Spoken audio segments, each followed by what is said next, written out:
Why do 70% of critical thinkers ditch Disney Plus? Because they found something better.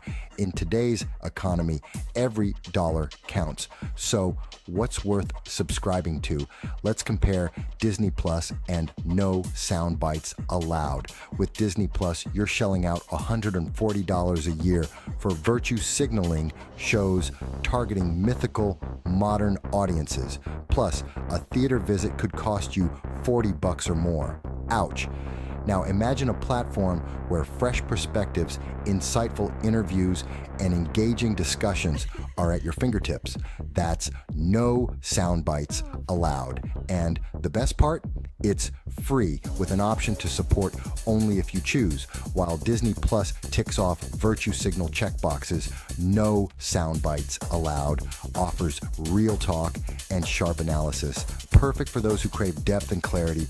Why break the bank for entertainment? Subscribe to no Soundbites Allowed and enjoy meaningful content without the heft.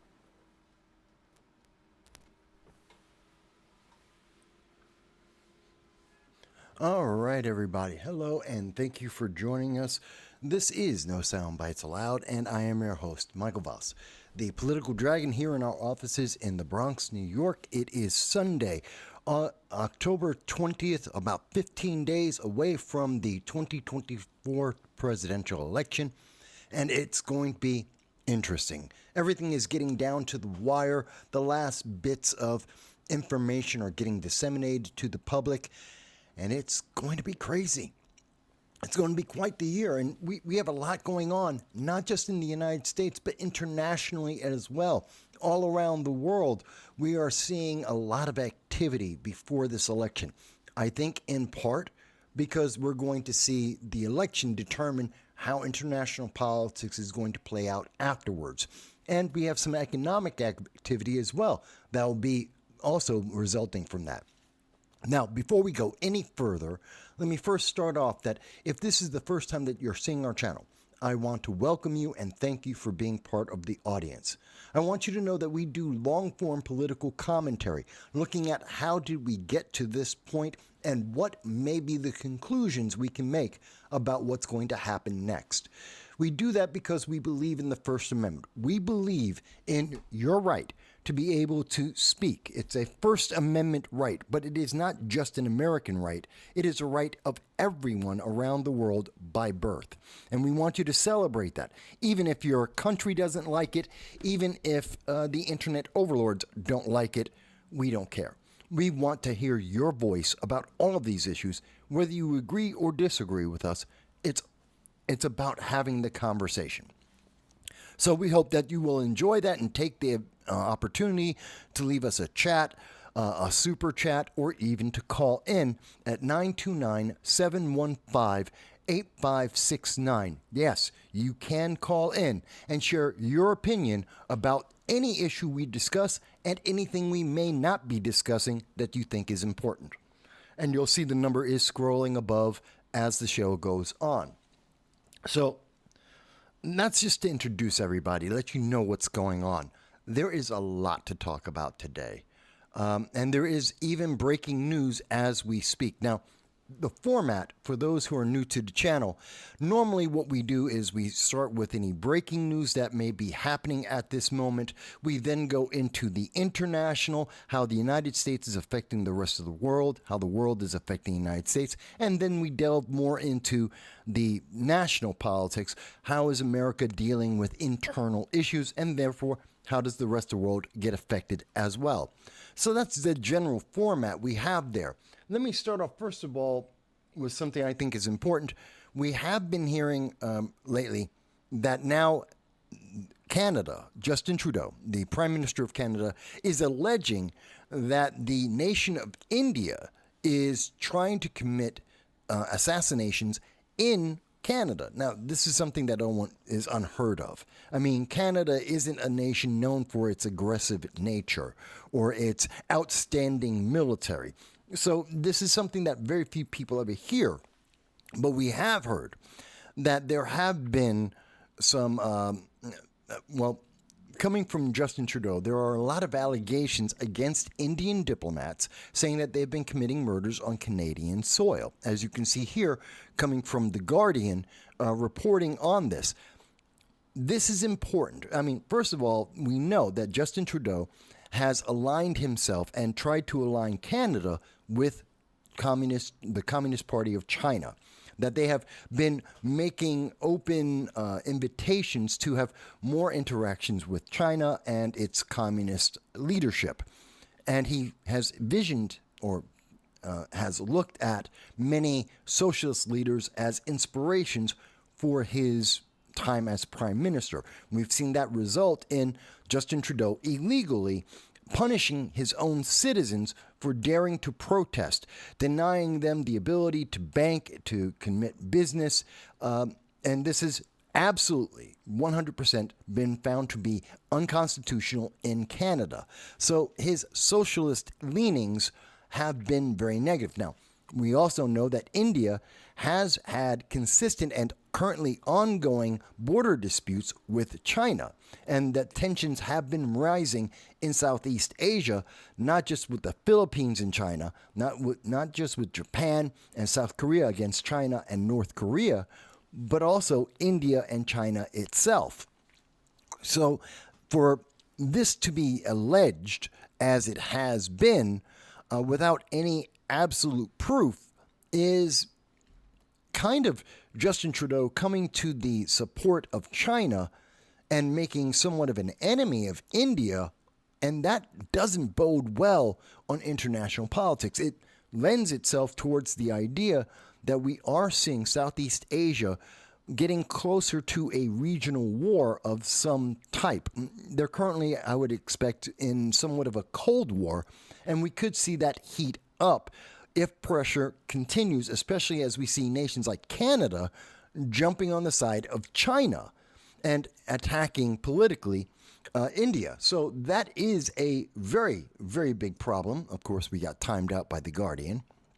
So there is an analysis here. I do recommend it is blocked behind their firewall, but I do advise people to try and check that out to try and get a better understanding. But I think the bigger thing here is seeing what's happening. Now, at the same time, why is everything out? Oh, it's The Guardian again. That's why.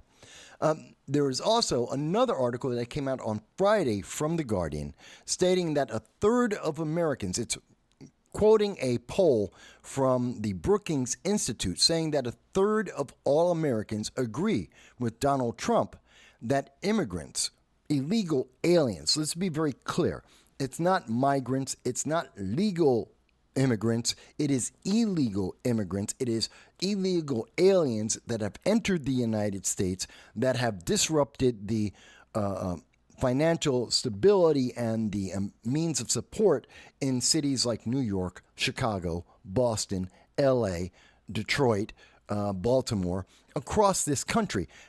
That is the problem. And that is a financial problem. It is an infrastructure problem. It has led to the death of individuals, American citizens, because of a lack of due diligence on these illegal aliens that have been let into the nation, who have then gone on to kill American citizens. That has allowed over 378 known or suspected terrorists to enter America, an increase of 3,400% over 2021. We went from 13 to 378 known or suspected terrorists, including 8 members of or suspected members of ISIS from Tajikistan that were just recently deported by the Biden-Harris administration after being in America for more than a year and a half because of those open border policies. When we have these news stories, when we have these events, these crimes that are happening, this pressure on the infrastructure that is leaving American citizens sitting on the sides of streets and homeless, moms and children being kicked out of shelters while illegal aliens get to live in three-star hotels across this nation, like as an example, in New York State, as we reported last week, New York City is looking to renew 14,000 hotel spots for illegal aliens. It costs $2.3 billion for 14,000 illegal aliens to be in hotels across New York City. That takes away from tourism, that takes away from American citizens, and that's money that could be spent on homelessness, feeding the young in America, not just America, but New York City. It could be used to help veterans. It's money that could be used for the infrastructure of New York City, and instead it is being spent on illegal aliens that have gotten preferential treatment. So it is very interesting, and this has just come out. Now, the Brookings Institute would like you to think this is the 1930s of Germany, but it's not. Now, they have a political bias. They want to give this imagery, just as they try to demonize MAGA, they demonize Donald Trump, they demonize the right, and that has resulted in multiple assassination attempts against Donald Trump. We have seen that result in the attempt and the desire by Democrats to just eviscerate the First Amendment, freedom of speech, as we heard with John Kerry 3 weeks ago over at the WEF, World Economic Forum, stating publicly that he wants to destroy the First Amendment, to put in a form of disinformation and misinformation governance by the United States to somehow protect democracy by eliminating free speech. This is crazy. But it tells you that Democrats and progressives are terrified of having a non-progressive in the White House, that they are terrified that anyone who is not a believer, who does not follow lock and step into their ideology, may take power, and therefore all of their ideology, their mechanisms could be dismantled. It could break their stranglehold on power, and that is something that they fear more than anything else. So this is some of the breaking news. Now, I did try to find the exact poll. The closest thing that, and I just saw this just before the show started. The article is now circulating. So I was able to find the immigration and macroeconomy after 2024. This came out from the Brookings Institute on October 16th. And I'm just looking at this. Literally, I found it about 5 minutes beforehand.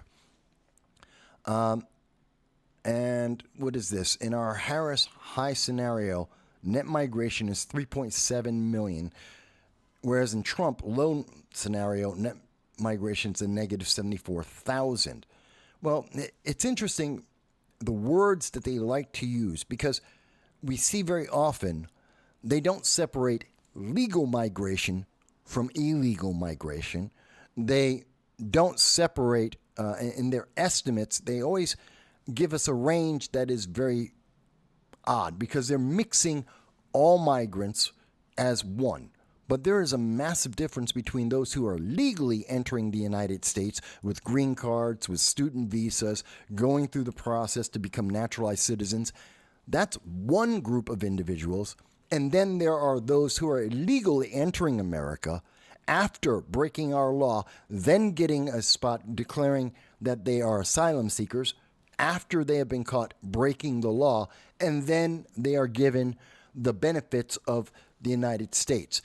Education for their children, housing, food, allocations of cash so that they can spend while they live in the United States, not capable of getting jobs because that's a crime, but yet living off of taxpayers, costing billions of dollars, not just in New York City, but across this entire country, which is increasing inflation. This is money we don't have. This is money that has to be printed so that we can give that out. And every dollar that we print, well, that is inflationary. That increases the amount of cost of goods for every single American citizen. So it's an unnecessary cost. And Brookings is trying its very best as we get to the end of the election to try and paint a demonic image of Donald Trump, of supporters of Donald Trump, of MAGA, Make America Great Again, they never like to say that because they want you to hear the shortened version. They don't want you to realize, what does MAGA mean?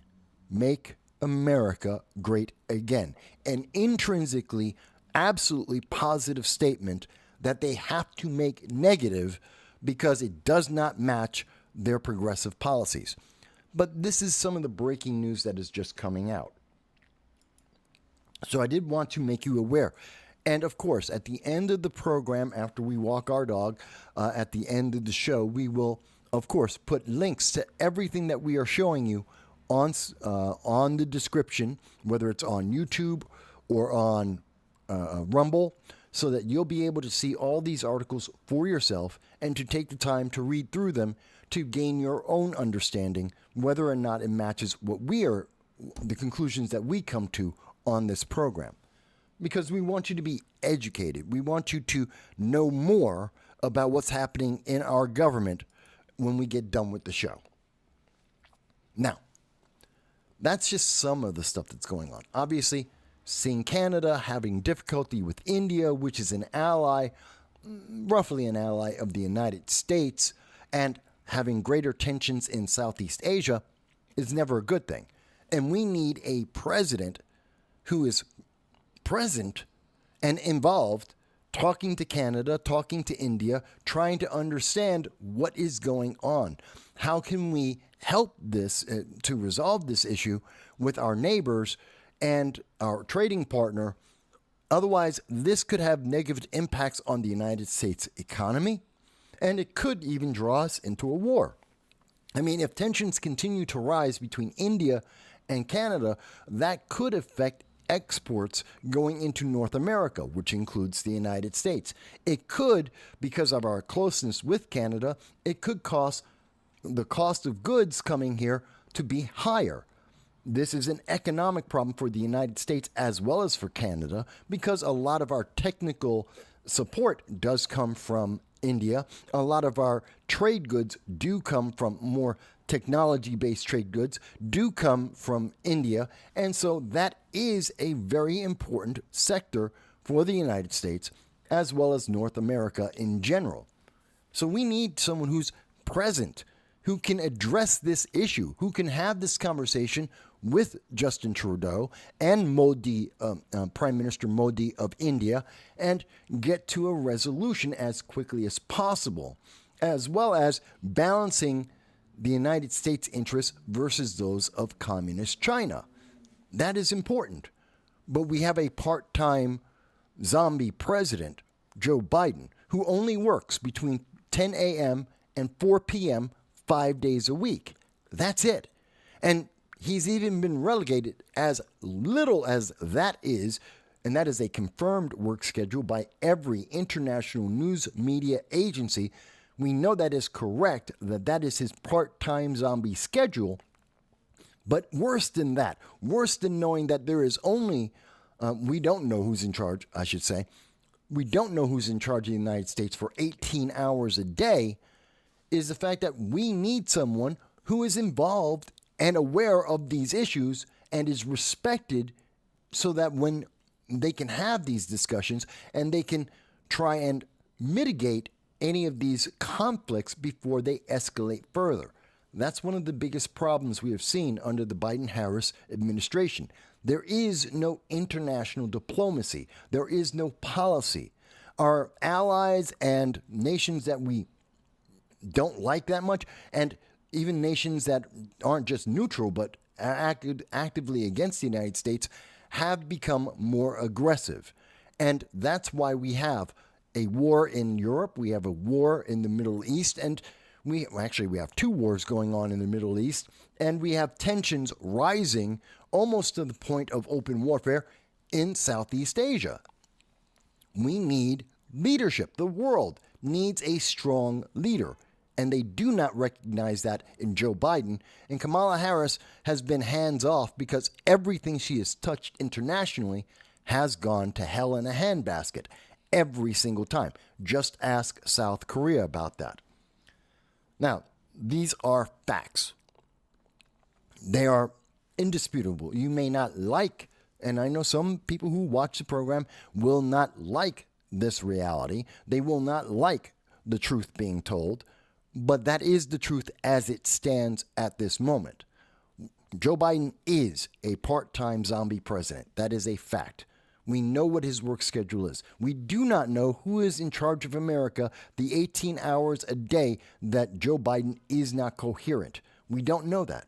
We do know that it seems to be not Kamala Harris. So it is someone who is unelected, and we don't know what their objectives are, what their policies are, what is their end goal. We have no idea whatsoever.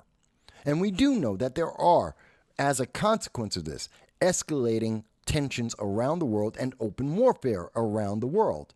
As a case in point, we know that the United States has been engaged in a naval war with the Houthi terrorists out of Yemen. And we are continuing to fight that war, an undeclared war in the Red Sea. And it's very important that we win this war, because when the Houthi terrorists are attacking U.S. civilian ships and military ships and killing Americans, as well as our allies, United Kingdom, Japan, India, ships from all different ally nations that are trying to bring goods, food, clothing, equipment, oil. So they're bringing all the trade goods through the Red Sea.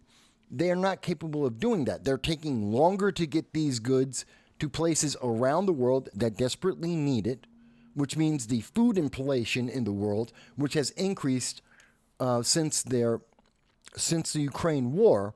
There has been a global food crisis, 30% less food in the world since 2022. And we have seen that this is continuing. It will continue until at least 2026 at this point, because it takes time to, we have to get through winter, we have to plant the crops, we have to grow the crops, we have to collect the crops. At this point, if the Ukraine war would end right now, we would not see a positive impact on the global food, the amount of global food available until 2026. That is a fact. There is nothing that can be done about that until 2026. In the absolute best case, if the Ukraine-Russia war ended right this second. If it ended right now, you would not see a positive impact on food in the world until 2026. That's troubling. That should be something that most Americans don't realize that. They don't understand that. And then you add into the fact that the food that is available is taking longer to get to places around the world where people are starving for food. Not in America. We're a first world nation. We are one of the breadbaskets of the world. Our population aren't starving. But go to Mozambique. Go to Angola. Go to most of sub-Saharan Africa, people are starving. Go through most of South America, people are starving. Most of Southeast Asia, people are starving because they can't get this food, and it is being delayed in getting out to them. Energy prices are increased because we have delays in getting that oil to nations around the world that desperately need it. The cost of goods here in the United States are elevated because it takes longer to get those goods to the American people so that they can buy them. This is a big deal. This is a war we are fighting that the mainstream news media does not want the general public to acknowledge. It is happening. We have flown over 37 sorties since January. We are constantly firing rockets, trying to attack the Houthis in their strongholds, and they are returning fire with Iranian rockets and drones against the United States and against Israel itself. This is a war. It is happening, but if we don't talk about it, if CNBC and ABC and the New York Times, if they don't refer to it as a war, and they barely refer to it at all, well, then it's not something that will affect the election, and the American people will not realize the connection it has to the U.S. economy as well as the global economy. These are important things. I think this is important to highlight for the American public.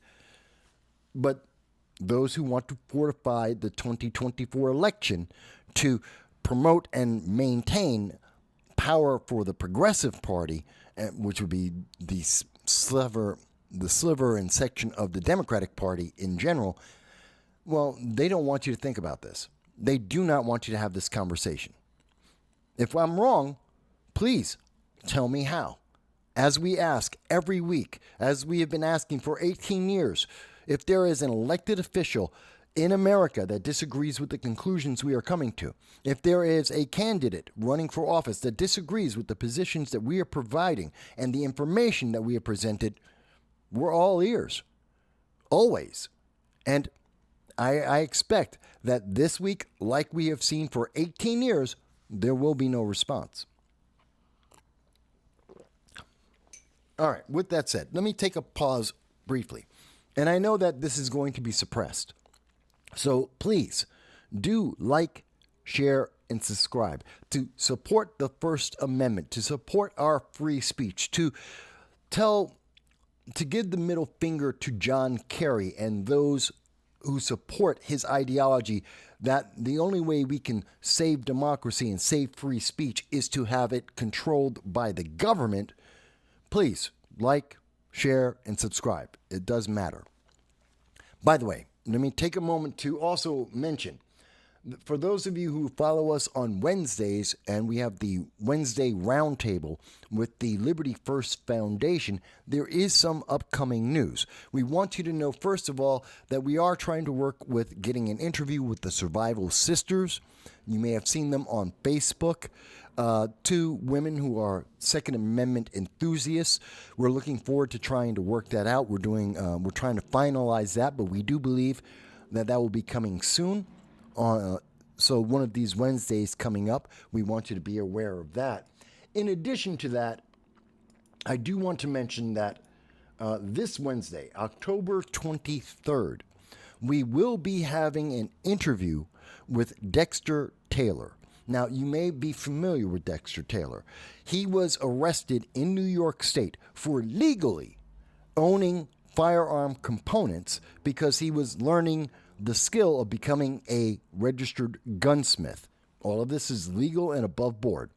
He was buying the equipment necessary to become a gunsmith and to train himself in learning how to be a gunsmith legally. Did not break any laws there, but New York State and New York City did not like his desire to have that profession, and they threw out the Second Amendment and they arrested him. He's in jail at this moment. He has been convicted, even though everyone understands that he did nothing wrong. He did not illegally threaten anyone. He did not try to endanger anyone's life. He did this publicly. Everything he did was above board, publicly purchased. Everyone was aware of what he was doing. New York State just doesn't like that he owns a gun or gun components. And therefore, if you want to become a registered gunsmith, someone who is legally capable of having that as either a hobby or a profession, New York State says no. And so they threw him in jail. Even though he is in jail, he is capable of doing interviews and has been doing interviews about his case, about the Second Amendment and the treatment by New York State. He is able to do those interviews via phone. We will be having an interview with him on October 23rd with the Liberty First Foundation. We will be speaking to him live from prison, about his case, about the treatment he has received, about the Second Amendment. And we look forward to having this conversation, to hear from him directly about what is the future for him in his case and how this will affect the Second Amendment both in New York State and around the country.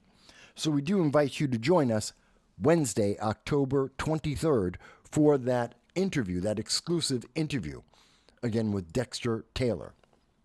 So I did want to highlight that. Okay. That's a lot of information. Wow, it's been a half hour, and we've given you a lot. But there is more, and I understand. Let's slow it down so you can absorb all of the information we've given you so far. Remember, you can always comment, and I know this is being suppressed. We have already heard from Google, which is a monopoly, that they have changed their algorithms since January of 2024 to exclude voices like ours, like yours, and to emphasize approved messaging from the mainstream, in particular places like MSNBC and CNN. Those who are more left-leaning are getting emphasis. That's why you often get in your search in YouTube, they'll constantly throw in, hey, did you look at The View lately? Have you seen what ABC News has said lately? You'll see in your news feed, oh, here's news. And by the way, you can only see the voices that have been approved by Google, who have been approved by YouTube and their monopoly, because they want to fortify the 2024 election just as they fortified the 2020 election, something that Newsweek reported to the world in 2022. We know there is a shadow cabal. They did fortify the 2020 election for Joe Biden, and they are in the process of doing that again. It's not a conspiracy, it's a fact. We have shown you the article many times since it has been printed by Newsweek. We have referred back to it, and we have shown you how they are doing that now. And that's why we get suppressed. Okay, well, they can't suppress what we have all seen recently. I do recommend that if you have not had the chance, please take a look at the deep dive that we did of the interview between Bret Baier of Fox News and Kamala Harris. And I know a lot of the news media, when we look at many of the other political commentators out there who are on the left, they have said that this is everything from being racist to being sexist to being unfair. And we don't agree with any of that, because Kamala Harris is an experienced political activist. She's been elected to the DA, the AG. She was a state senator. She was a senator for California, and she's been vice president for 3.5 years. She has the experience of being interviewed. She doesn't get interviewed. She avoided getting interviewed for the first 45 days after being appointed the Democrat nominee. Never has she received a single vote for her to be president by Democrats. Even though they claim they are supporting democracy, she has never been voted by actual rank and file Democrats for the position of the presidency. And yet, here she is. And she took the first 45 days of her appointment in this race, being made the nominee. She avoided every single interview, whether from friend or foe. And we have seen, since that time, we have seen ABC, CBS, NBC bend over backwards to not fact check anything she has said, allow her to repeat debunked lies that have been debunked for years, and we have seen them allow her to push out rhetoric, the same 3 talking points, and Orange Man bad. That's all Kamala Harris has had to say. Then she went on to 60 Minutes.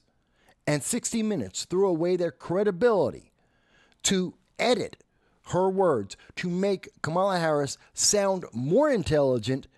And mind you, they failed at that, but to make her sound better than what she actually did say. And we know, we have the evidence of the unedited answers to the questions and the edited version that 60 Minutes put out.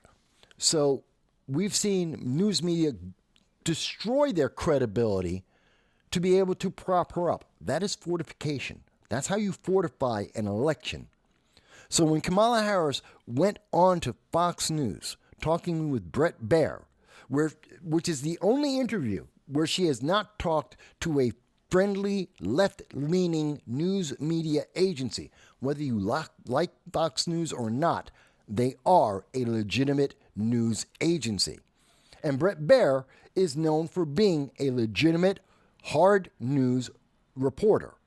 He is a qualified journalist, and that is separate of anything to do with Fox News. He had a legitimate interview with Kamala Harris, who is experienced at doing this, and Kamala Harris had horrendous answers. As an example, and as we show you in the video, the question, the 9th question she received in 26 minutes was, when did you know that Joe Biden was now, he didn't say a zombie part-time president. He said, when did you know that the mental faculties of Joe Biden were impaired? This is a question no other news agency has asked, and yet every American citizen has asked this. How long has Joe Biden been mentally impaired and incapable of doing the job of the president? How long has he been working only from 10 a.m. until 4 p.m. 5 days a week? How long has that been the case? And when did Kamala Harris, who is vice president for 3.5 years, going to the White House every week, talking with Joe Biden, how long has she known? Because that is important for us to understand her character and her capabilities.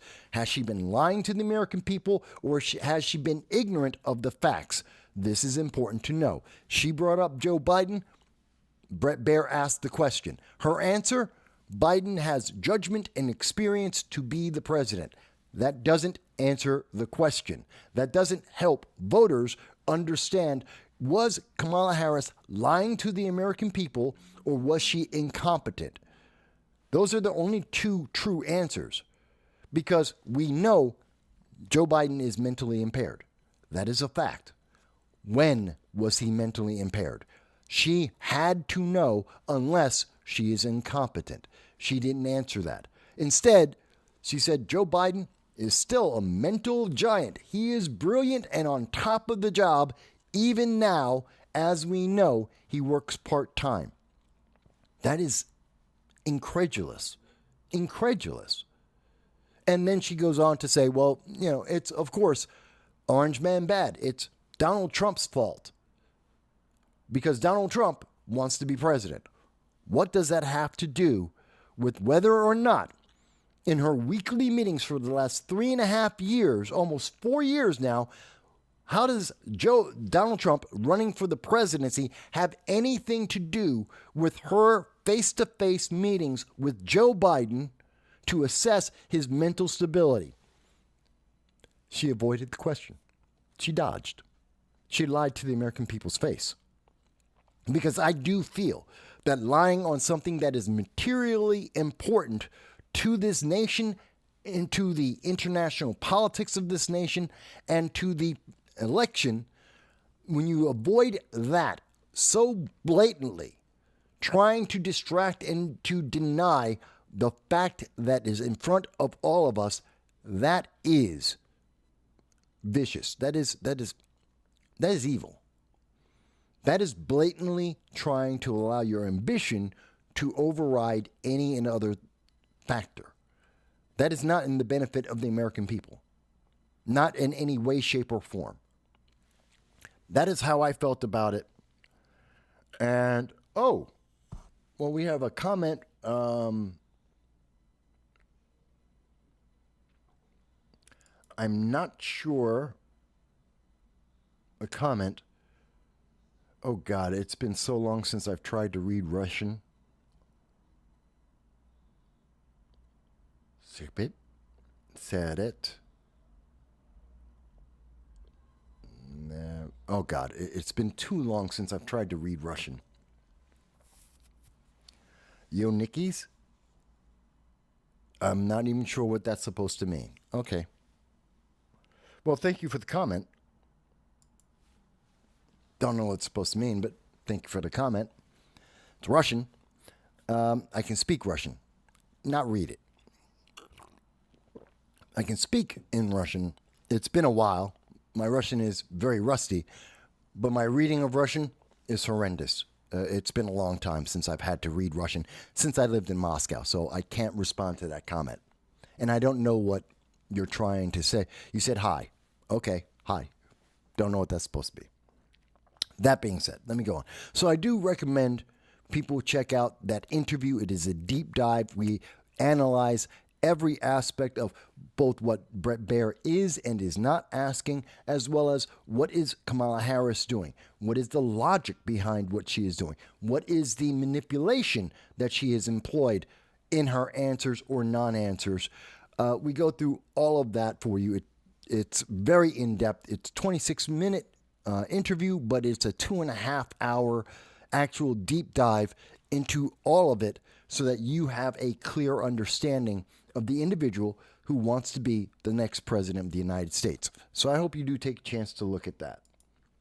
So with that said, there is more news, though.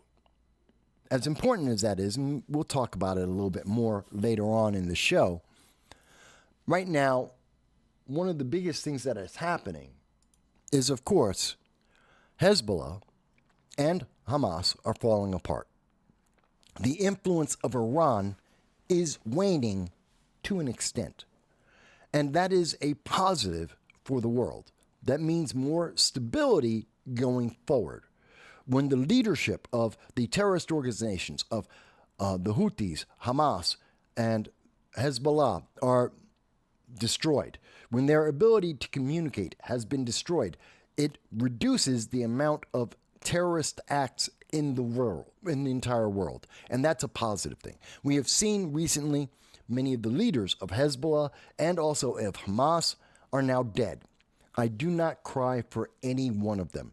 They are terrorists, and the world is better off with them dead than alive. That is my personal opinion. You may have a different opinion, but they're terrorists. I don't cry for terrorists, ever.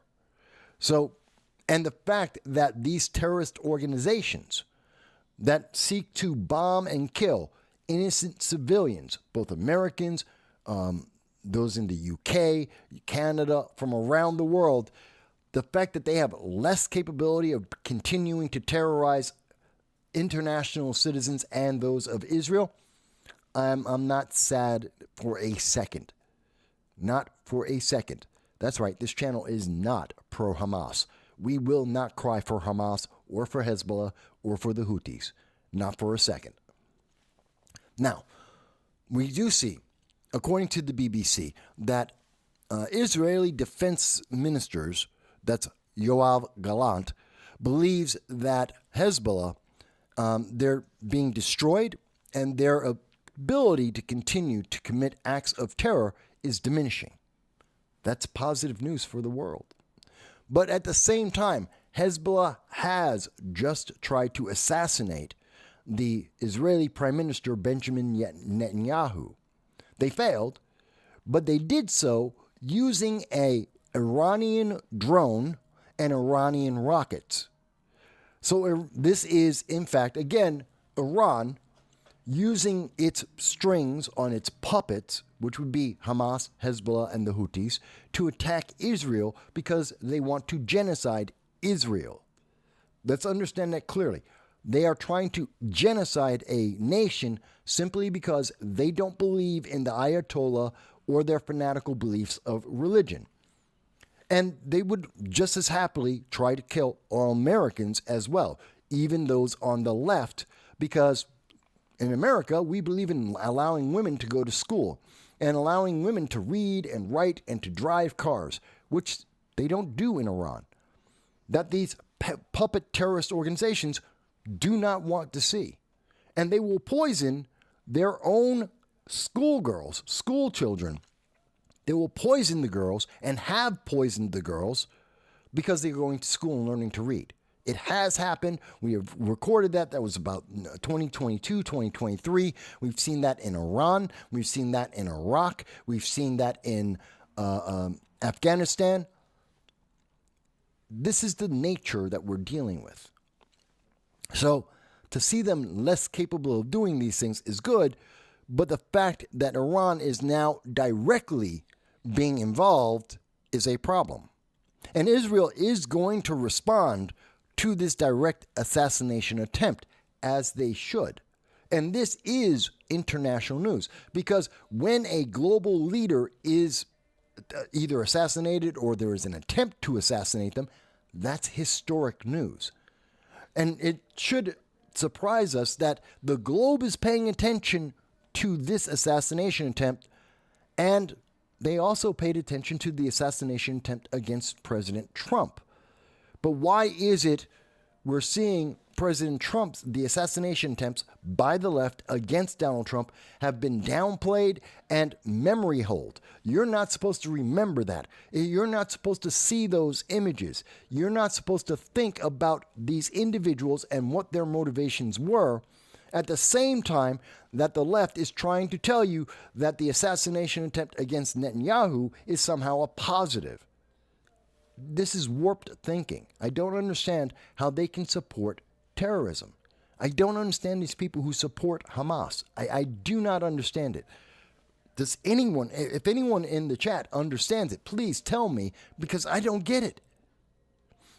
But we do know that this was an attempt by Iran to intimidate Israel, to cause Israel to cease and desist in their response to the war started by Hamas, by the war started by Hezbollah, by the war started by the Houthis. That Iran is trying to intimidate both Prime Minister Netanyahu and the Israeli cabinet, as well as the Israeli people, to cow them into silence and to be obedient. This is a display of power by Iran trying to assert itself as a leader in the Middle East amongst the more Islamic nations throughout the Middle East. It isn't working.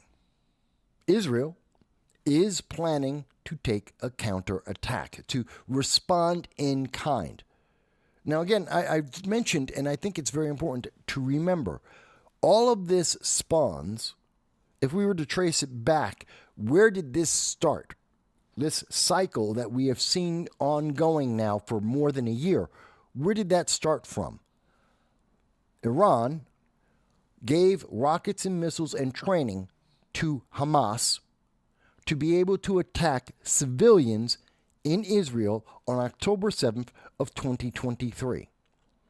That Hamas killed 1,400 Israelis and international civilians, not military, civilians, suddenly and without any warning, taking 256 civilians as hostage, that they have tortured and they have sexually abused, as confirmed by the UN in December of 2023, that has continued to this day, that Hamas has killed an unknown number of the remaining hostages. It is estimated to be as many as 60% of all the remaining hostages, including the American citizens, have been killed. We know for a fact that just last month, Hamas killed an American citizen that they were holding as hostage for a year, rather than let him be rescued and returned to his family. That is what Hamas is doing, because that is what Iran wants to see happen. And Israel has responded in kind. They have defended themselves. Now, you may not like that defense. You may not like that 20,000 Hamas soldiers have been killed, that thousands of Hezbollah and Houthi terrorists have been killed. You may not like that, but that doesn't mean it's unjustified. It is a war. I don't know. That's the way it breaks down to me. And I am happy to see that Netanyahu has not stepped down. He has not faltered, that he is looking at this attempt on his life and his family's life by Iran via the puppet Hezbollah, and has said they will not back down. They will not cease their actions, because it is the fault of Iran and these terrorist organizations that has endangered the lives of Israelis without cause. Now, the question we should be asking is, where is the United States in this conversation? Where is Joe Biden? Why has he been so silent for so many months that he's had nothing to say? Yes, we are sending 3,000 troops. The American troops are going to Israel and into Iraq and into Syria. So American troops will be participating in the Syrian civil war that continues to go on for over a decade now. Why are American troops fighting in the Syrian civil war? Ask Joe Biden. Ask Barack Obama. They seem to have a reason for it. I don't understand it. It's unnecessary. Why are we still in Iraq? Well, you can ask G.W. Bush, but actually, we've had Obama and Trump and Biden all with troops there. We know that Trump was saying he wanted to get troops, the U.S. troops, out of Iraq. We've heard something about that from Barack Obama, but it's been Joe Biden. He's had the opportunity to do so, and all he had to do is not run away like he did in Afghanistan, and it would have been fine. But we haven't heard anything. American troops have been attacked from Jordan and from Iraq. Where's Joe Biden's policy? What is his response to that? There isn't one. And Kamala Harris has gone along with that and said nothing as well. And that's a problem. As we have heard Kamala Harris say when she was on with the Colbert Report, as we have heard Kamala Harris say even with the Bret Baier interview on Fox News, what is she going to do that is different than what Joe Biden has done? And there is no answer for that. She has nothing. She says she will be innovative. In what way? On what policy? In what action? Nothing. She will do more of what we have already seen and continue the path that we are already on, that most Americans consider to be unacceptable, that most of the world sees as weak leadership and unacceptable, which has caused these problems. And if we truly want to see how did we get here on this, we go back to Joe Biden's response to the Taliban in Afghanistan. Joe Biden ran away. He gave the Taliban billions of dollars worth of weapons, money, bases, equipment, and he abandoned 5,000 Americans in Afghanistan and stopped talking about them. That was Joe Biden's policy, his international policy. That's how he left Afghanistan. He ran away, leaving everything behind, including American citizens. He did the same thing in the Sudan. He left 16,000 American citizens to figure out their own way home. He took the embassy personnel, he got them evacuated, but he left the American citizens to figure it out for themselves. Just like in the 40,000 Americans in Haiti, 300 miles away from the borders of the United States, one plane flight, one 747 plane flight away from America, a direct flight. 40,000 Americans are on Haiti, and they are at the whim of gangs, not even governments.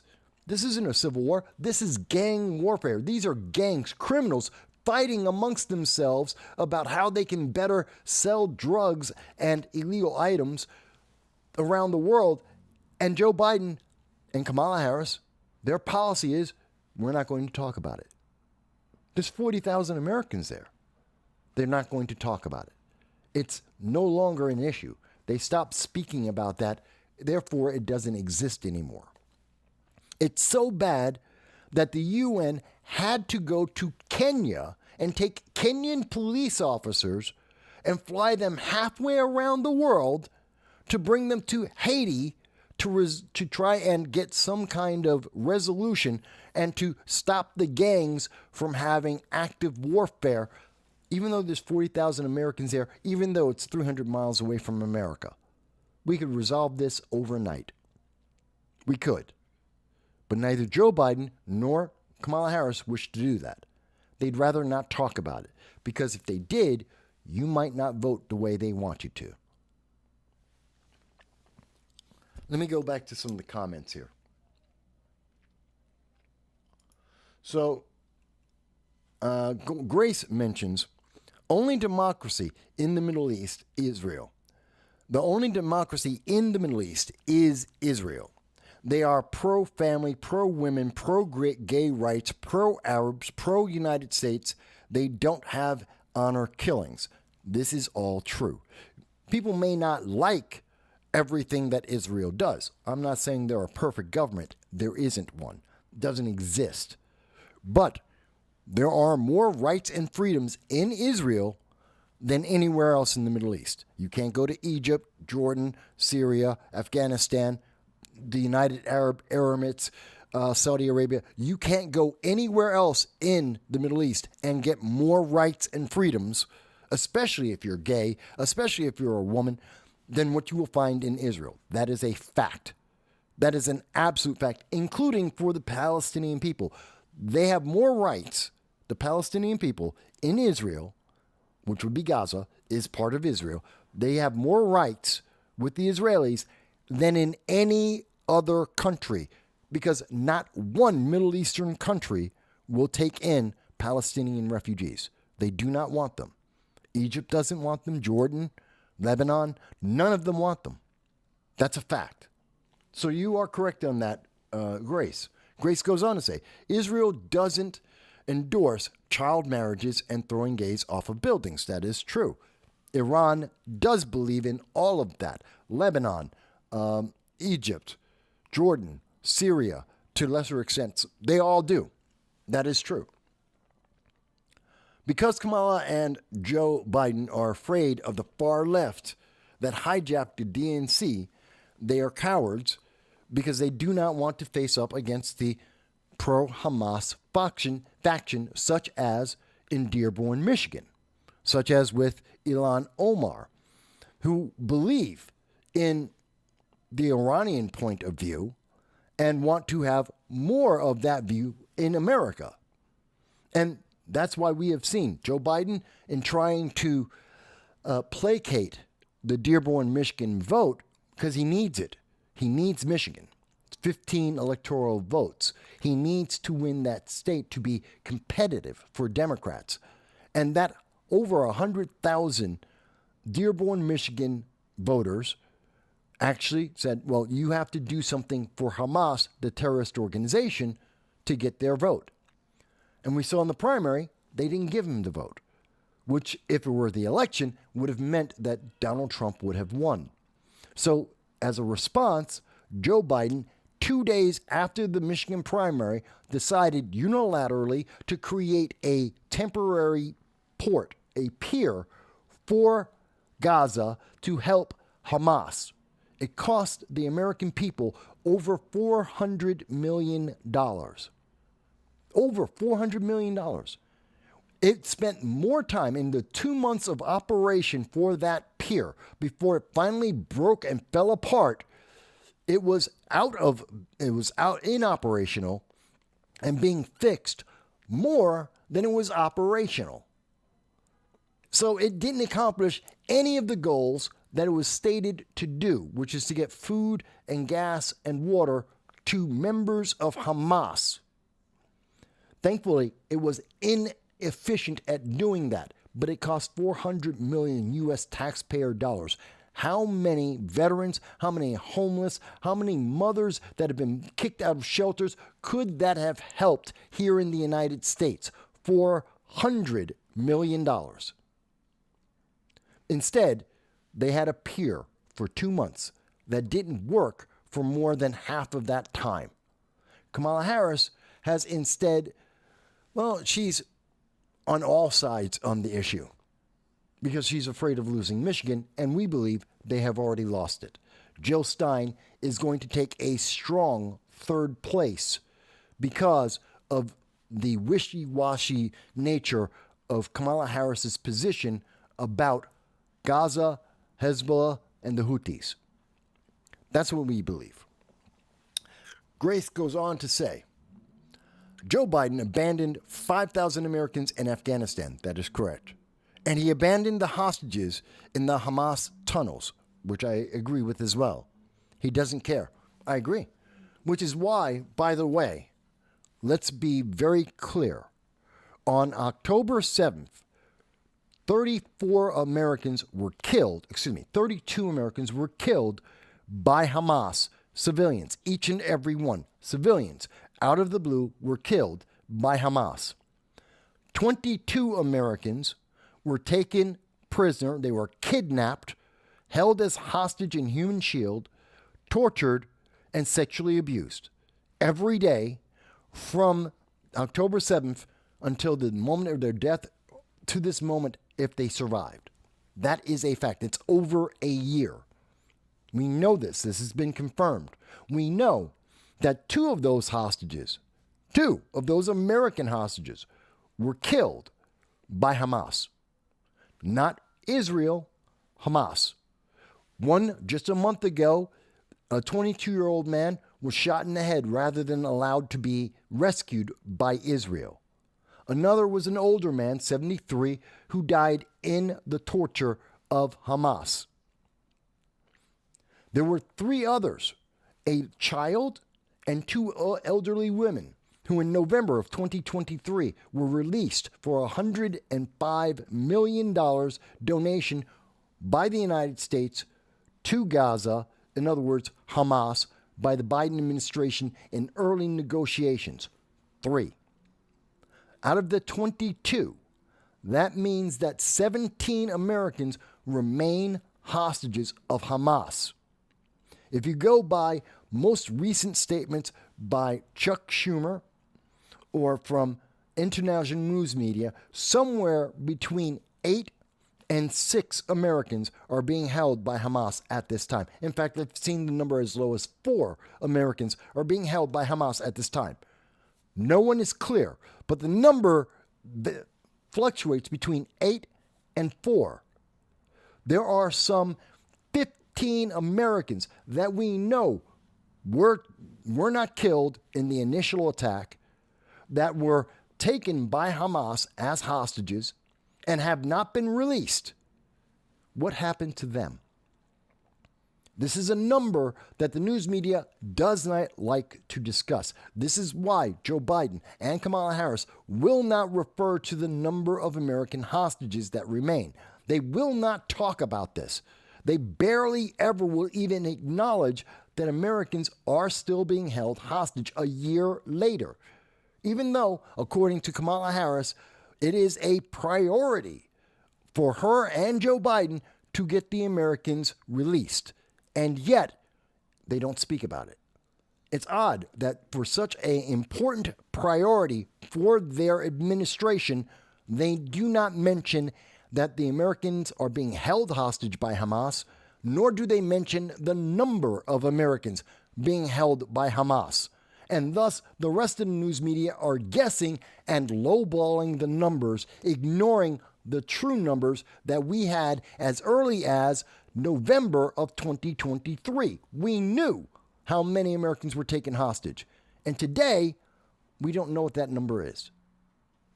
Kind of curious. Makes you wonder. That's called fortifying the 2024 election. Because if you actually knew the number of how many Americans Hamas had and how many are still alive, you might vote differently. That, I think, is the thing. But again, this goes back to the international policies of the Biden-Harris administration. They don't have one. Their answer is, what will get them the most votes in the next election? What can they say or not say that will allow them to maintain power?